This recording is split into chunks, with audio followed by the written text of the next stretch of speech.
В Советском Союзе врачам платили деньги из бюджета. Им не надо было зарабатывать.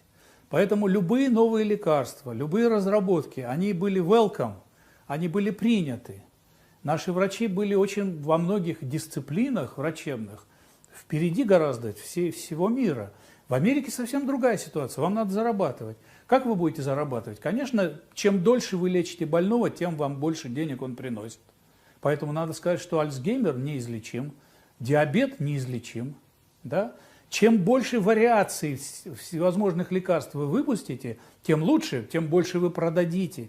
Поэтому нужно лечить не болезни конкретные, а конкретные проявления, то есть симптоматику. Вся медицина мира сегодня симптоматична, она лечит симптомы. Но рассказать вам что-нибудь, чтобы было понятно людям, если вы это вставите. Вот, допустим, что-то случилось с вашей почкой, она перестала чистить азотистые соединения, достаточно так, как она должна это делать. Что происходит? Почка дает сигнал в мозг. Мы уже знаем как, через макрофаги. И мозг увеличивает ваше кровяное давление. Что с вами происходит?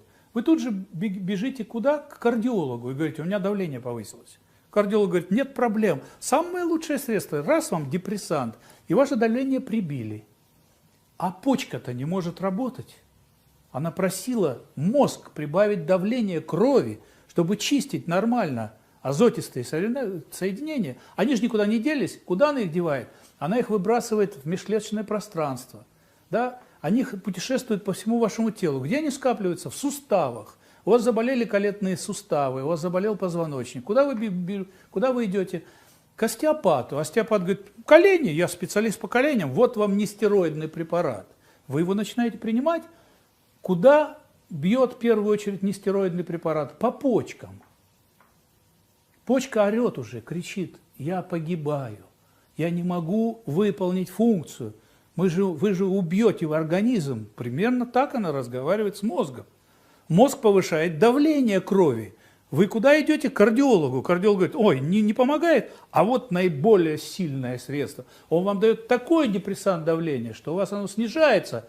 И что дальше вас ждет? Инсульт. Очень мало крови поступает в мозг, снизив давление до такой степени. А надо было лечить что? Почку. Ничего бы этого не было вообще. Понимаете?